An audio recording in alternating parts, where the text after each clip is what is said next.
the forbidden web far away, beyond the known stars. There was a planet that no map dared to show.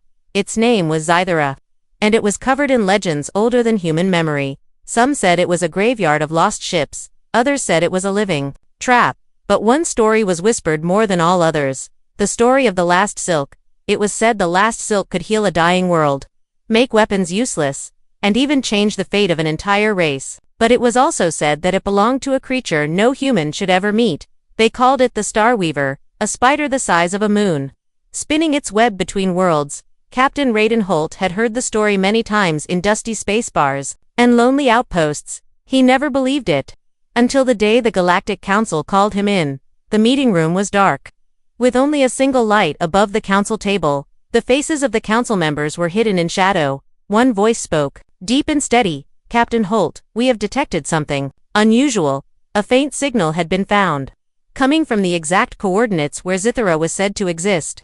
It was not a normal signal. It pulsed like a heartbeat, slow and deliberate. "Your mission," the voice said, "is to find the source, retrieve the Last Silk if it is real, and return alive." There was a pause. Then a colder voice added, "Many have gone before you, Captain, none returned."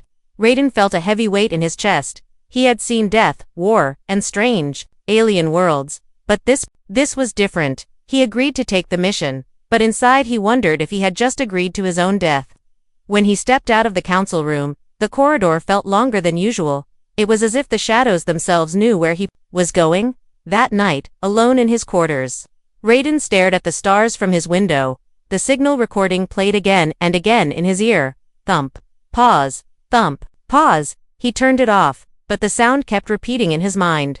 Somewhere in the darkness, something was calling him. The next day, he began choosing his crew.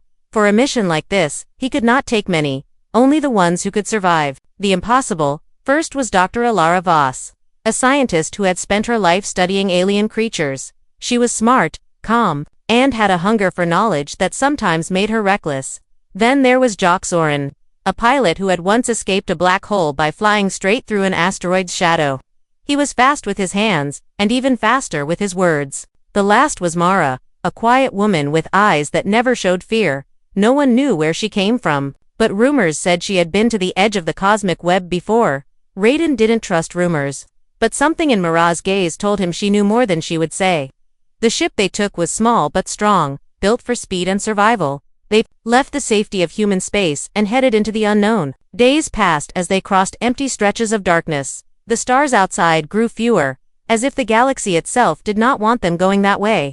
One night, Ilara woke from her sleep screaming. She said she saw a dream of being trapped in endless silk, unable to move. Her voice shook as she described a shadow moving above her, with 8 long legs. Raiden told her it was just a nightmare. But when he went back to his cabin, he found a thin silver thread on his bed. It was smooth, glowing faintly, and it vanished the moment he touched it. The next day, their ship's sensors picked up something strange. A large mass was drifting in space ahead. It was an old alien ship, broken in half, floating slowly. The hull was covered in something that looked like frost. But when they came closer, they saw it was not frost, it was web. Long strands of it wrapped around the ship, like the bones of a giant skeleton. Jock suggested they pass by without stopping. But Mara shook her head. "If you want to reach Xythera, you must see what the web has taken," she said softly, reluctantly. Raiden agreed, and they docked with the ghost ship. The air inside was cold and thin, the lights long dead. Tools and personal items floated slowly in the weightless air. There were no bodies, no signs of struggle, only silence. Alara touched one of the web strands on the wall, and it shimmered. As if alive, she pulled her hand back quickly, but not before the web seemed to move toward her fingers. "This is not normal silk," she whispered. "It's made of living energy." Raiden didn't like the sound of that. They returned to their ship quickly, but none of them spoke during the next few hours of flight. Outside, the darkness was growing thicker. Raiden looked at the star maps, but half the stars had vanished from the screen. It was then that he saw it, not on the sensors, but with his own eyes. Something vast was moving across the stars. It had no shape, only the sense of movement, as if something enormous was crawling just outside reality. When he blinked, it was gone, but the signal in his ear pulsed again, louder this time, and Raiden knew, without a doubt, they were heading straight into the web. Crew of the brave the ship named Eclipser moved like a shadow through the stars. Inside, the crew sat around a dim table, the hum of the engines filling the silence. Captain Raiden studied each of them, knowing that trust was the only thing standing between them and death. Dr. Alara Voss kept her hands busy, adjusting small scanning devices. She spoke little, but her eyes moved constantly, searching for details others would miss. Her obsession with alien creatures was no secret, but Raiden saw something else in her, a spark of excitement that came only when danger was near. Jacques Orin sat with his boots on the table, spinning a small metal coin in his fingers. He had the grin of someone who had cheated death more than once, but behind that grin, Raiden could see the careful mind of a pilot who never forgot a single mistake. If anyone could fly through a storm of asteroids, or slip past a black hole's pull, it was Jacques. Mara was the quiet one, leaning back in her chair with her hood low.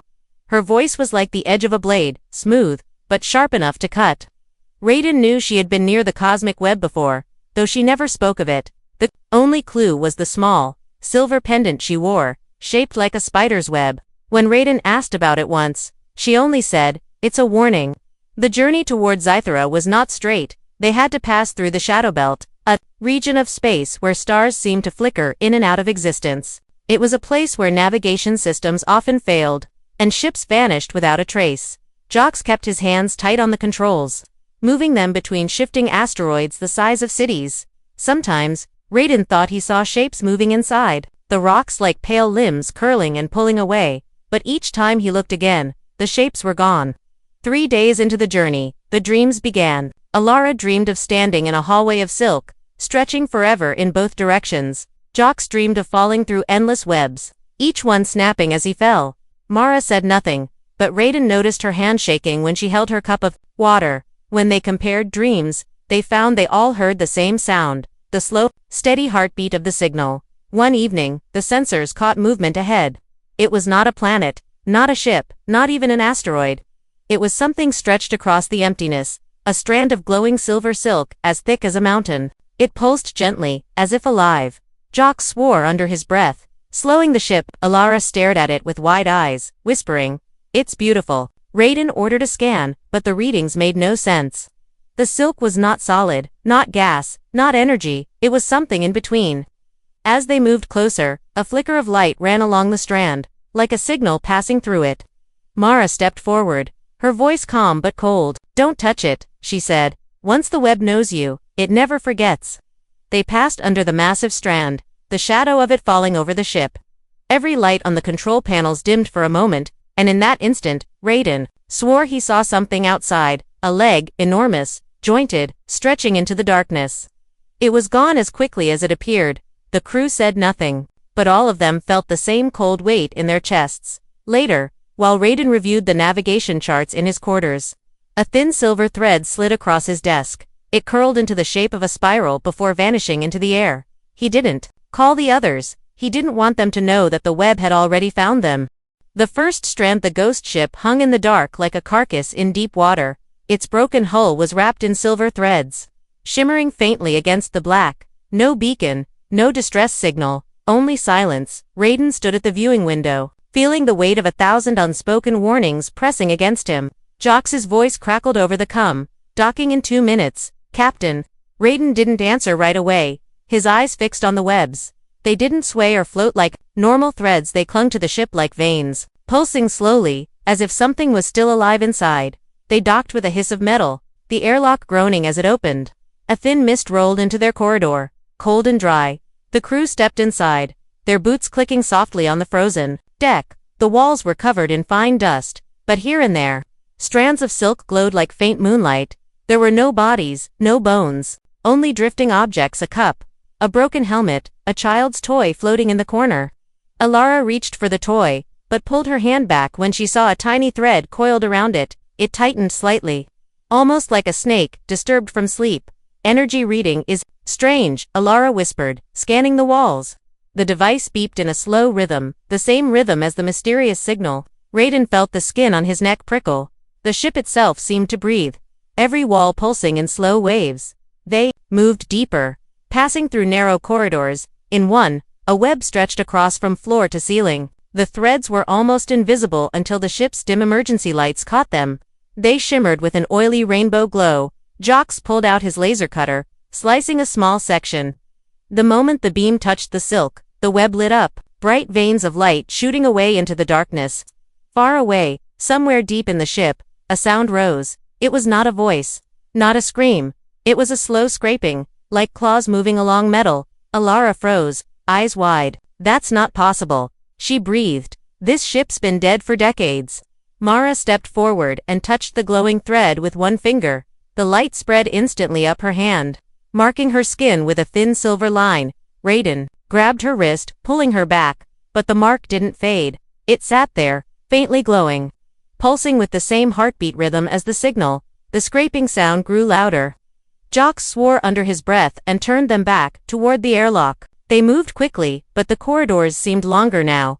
Each corner felt like it was closing behind them. Raiden swore he saw something moving in the shadows, a shape too large to belong inside the ship. When they finally stepped back into the Eclipser, the hatch sealed with a thud. No one spoke as they detached from the ghost ship. Outside, the webs on the broken hull began to tighten, drawing the shattered pieces of metal closer together, almost like the ship was being wrapped for storage. As they drifted away, Raiden noticed something in the viewport reflection, not in space, but behind them.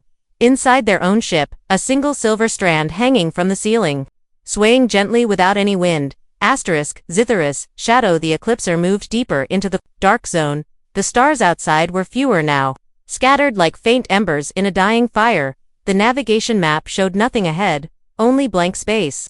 Yet the ship's sensors kept picking up something massive, moving just beyond visible range. The first sign came as a shimmer in the distance.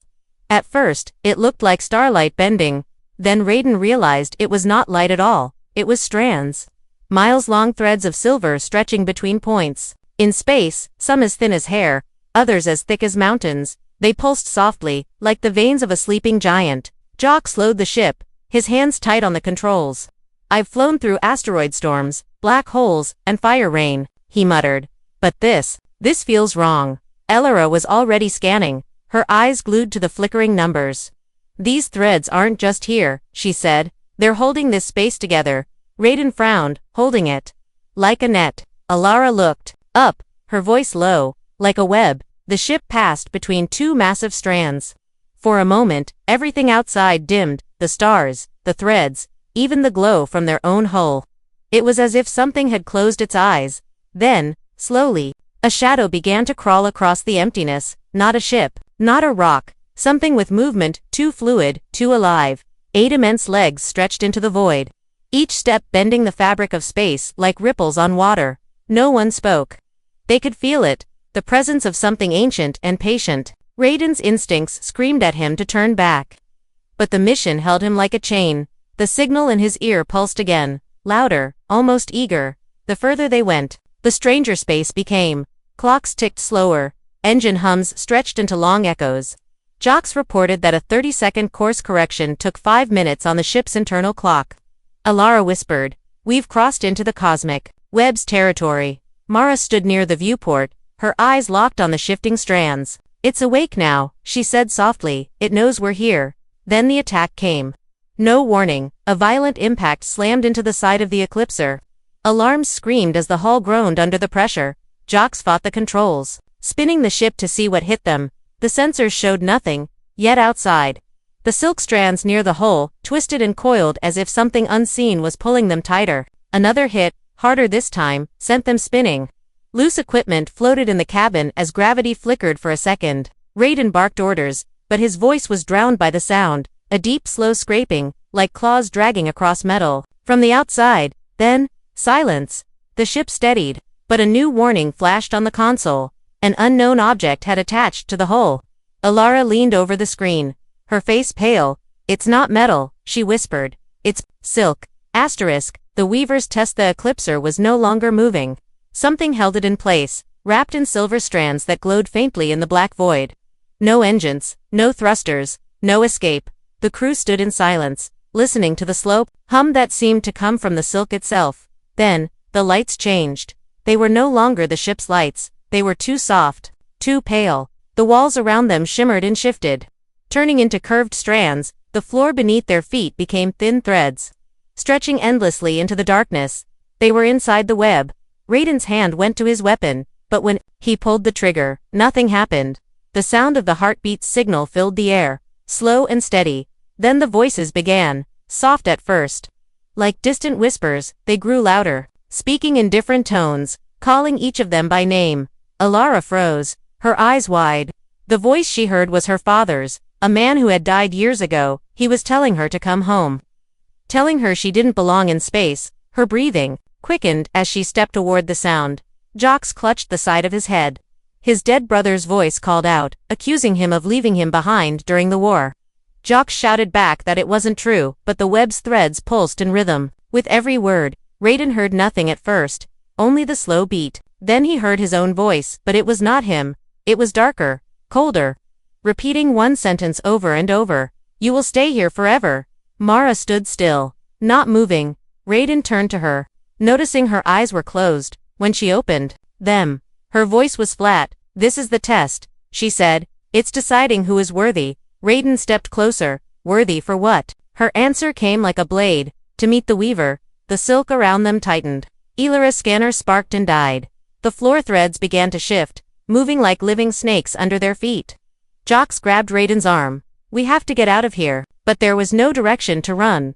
The web was everywhere, stretching forever. Then, a shadow passed above them. 8 massive legs moved slowly, each one blotting out what little light remained. The air seemed to grow heavy. Something enormous stopped, just out of sight, watching them. The voices went silent. Only the heartbeat remained, louder now, shaking the threads beneath their feet. Mara's silver mark began to glow brighter, spreading slowly up her arm. She looked at Raiden, her face unreadable. This is only the beginning, she whispered, and then the darkness moved. Heart of the web, the darkness opened. The crew stood frozen as the web around them parted like a curtain. Beyond it was an endless chamber of silk, stretching in all directions, glowing with a ghostly light. At its center hung a shape so vast, it made the ship seem like an insect. The Star Weaver. Its body was the size of a small moon, covered in black and silver plates that shimmered with starlight. 8 legs moved slowly and gracefully, each one sliding along the strands like a master musician touching strings. Its eyes, dozens of them, burned with colors no human could name. Every gaze felt like it could see through skin, bone, and thought. The heartbeat signal was not sound at all. It was the weaver's pulse. A rhythm that moved through the silk and into the minds of those trapped within. Raiden felt it pressing against his thoughts, peeling away his memories like pages from a book. He clenched his fists, refusing to let it take more. Then the weaver spoke, not with a voice, but inside their heads. The last silk will bind the fate of your kind, it said. The words felt heavy, each one sinking deep into their minds. From the space above, a single strand descended. It glowed brighter than the rest, pure and perfect. Alara's breath caught. This could heal an entire planet, she whispered, the weaver's many eyes fixed on her. Yes, but the silk has a cost. Images filled their minds. A world dying, oceans boiling, cities falling, skies turning black. Then, the same world, healed, green and alive. But in that vision, a human figure was trapped forever in the center of the web. Their bodies still, their eyes open, glowing faintly. Raiden understood. The silk's power came from a soul bound to the weaver's threads. One human must stay. Forever. Mara stepped forward, her silver mark now spreading across her neck. I'll take it, she said, her voice steady. Raiden narrowed his eyes. Why? What's your game? She smiled faintly. Because whoever is bound here controls the silk.